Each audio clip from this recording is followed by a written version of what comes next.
Welcome to Logistics and Distribution Channels. This is Mark Spielitz at Central Michigan University, and I've provided a podcast here that overviews logistics and distribution channels in today's society. So many of you have used Netflix in the past, and I think Netflix provides us a really good example of an organization that uses distribution channels to optimize its network.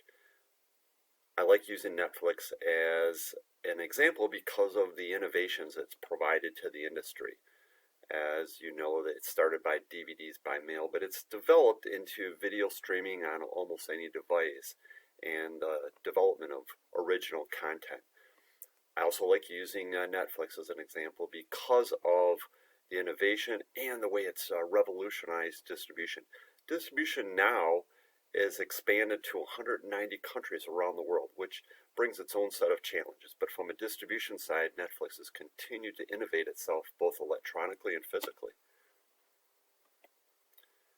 When we refer to supply chains, we refer to upstream partners. And these are the partners that are providing components, raw materials, information. And these are all items that are needed to create a product or a service. All right. As we also refer to downstream partners. They serve as distribution channels. They're the ones that once products are produced, they allow us to link those products to the consumers.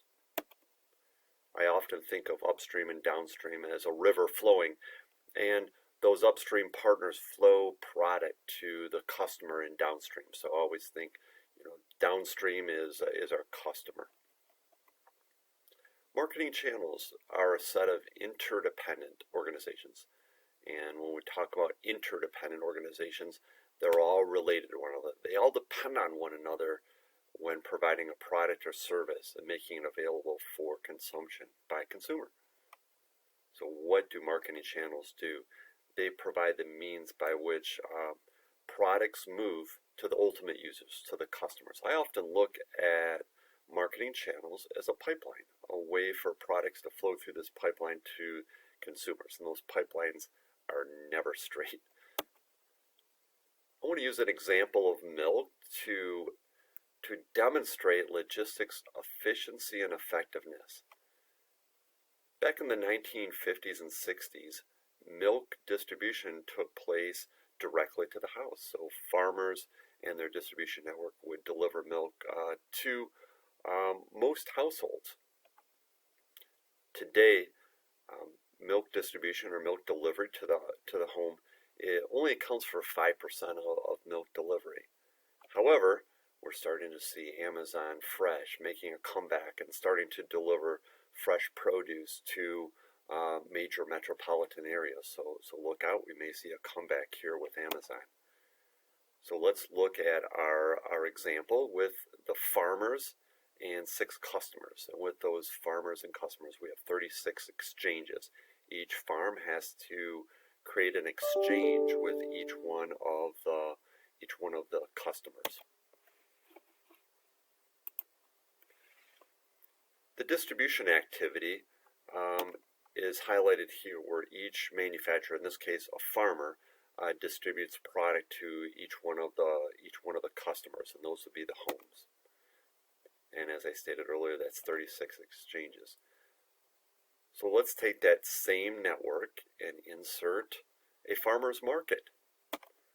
So in this farmer's market, the 6 farms come to the market as well as 6 customers. And it changes the activities. So both farmers as well as the customers come to a farmer's market. It's an intermediary. And they reduce the number of miles traveled. No longer does the farmer have to deliver to each customer, and the farmer reduces the number of miles traveled. So this is an efficiency that's built into a farmer's market. Let's insert another type of middleman into this same distribution network, and we're gonna use an example of Kroger. And the farmers, they are now going to distribute to each of the Kroger stores. And We have a decrease in the number of in the miles as we did with the farmers market, but in addition to that, we also have decreased number of exchanges. Let's look back to the farmers market. When you go to a farmers market, you still have to exchange with each farmer that's there. So there's a decreased number of exchanges by utilizing a middleman, a grocery store in this case. In addition to that, because there's larger shipments that are distributed to each one of the stores, there's larger shipments and there's a decreased cost per exchange. So we're bringing down the cost. So that's how logistics enables and provides efficiencies within a distribution network. Where I grew up in Traverse City, there was a small community called Mayfield, and in that small community, there's a country store.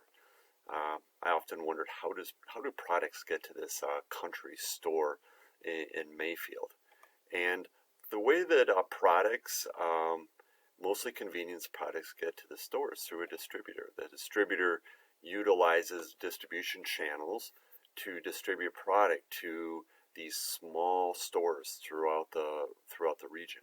And in our case, that was H. Cox and Sons. They used a distribution network to distribute to many small country stores throughout the county.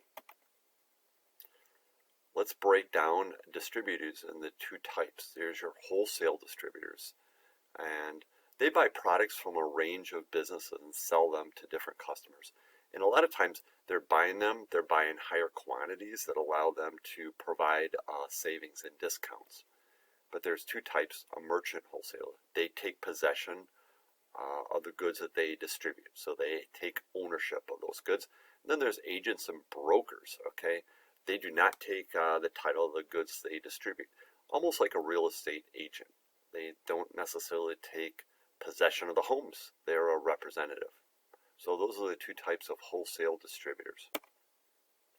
Another great example would be the Deadliest Catch. They're a bunch of fishermen. They don't necessarily sell their product within the market, so they use agents to take their catch and distribute it and sell it to the market.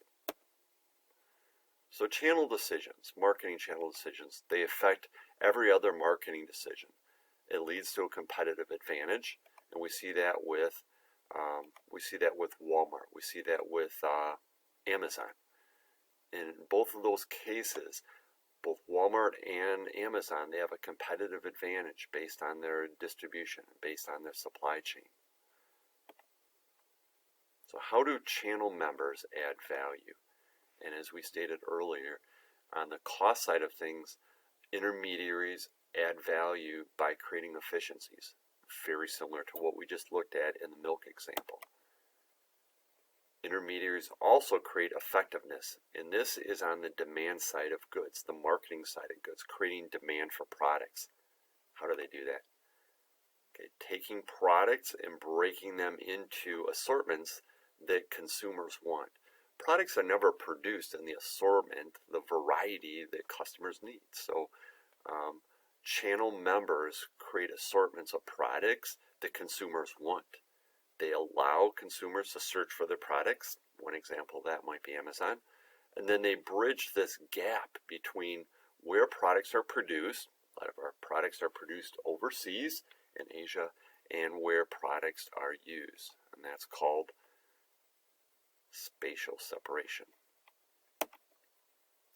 All right, let's match up some intensity of market coverage here and types of distribution. So the first product is Red Bull, and Red Bull uses intensive distribution. This is distribution that is in place with convenience stores, bottled water, tobacco, snacks, gum. All of that is part of intensive distribution. We see that in play with 7-Eleven stores.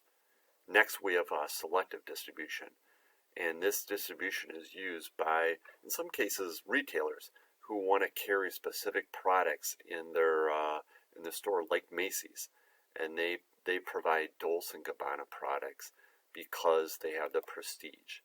So only certain intermediaries are selected to carry their products. Dolce & Gabbana, they don't necessarily allow stores like Walmart or possibly Target to carry their products. Then lastly, exclusive distribution. This is really limited distribution. Example of that would be Harley Davidson to our right, and automakers.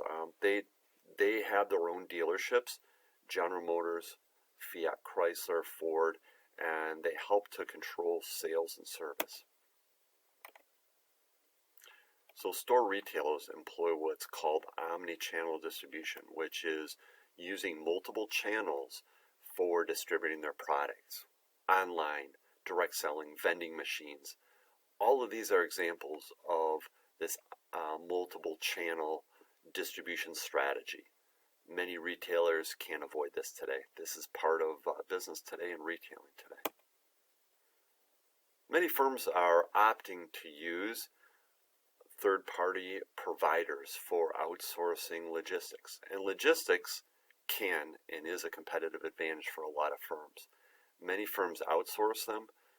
Firms like UPS, Ryder, Penske are all third-party logistics providers that provide supply chain management. So let's discuss how marketing channels and logistics, they impact society. So it sustains human life. If you think of the water, the food, the distribution of pharmaceuticals, it helps us sustain life.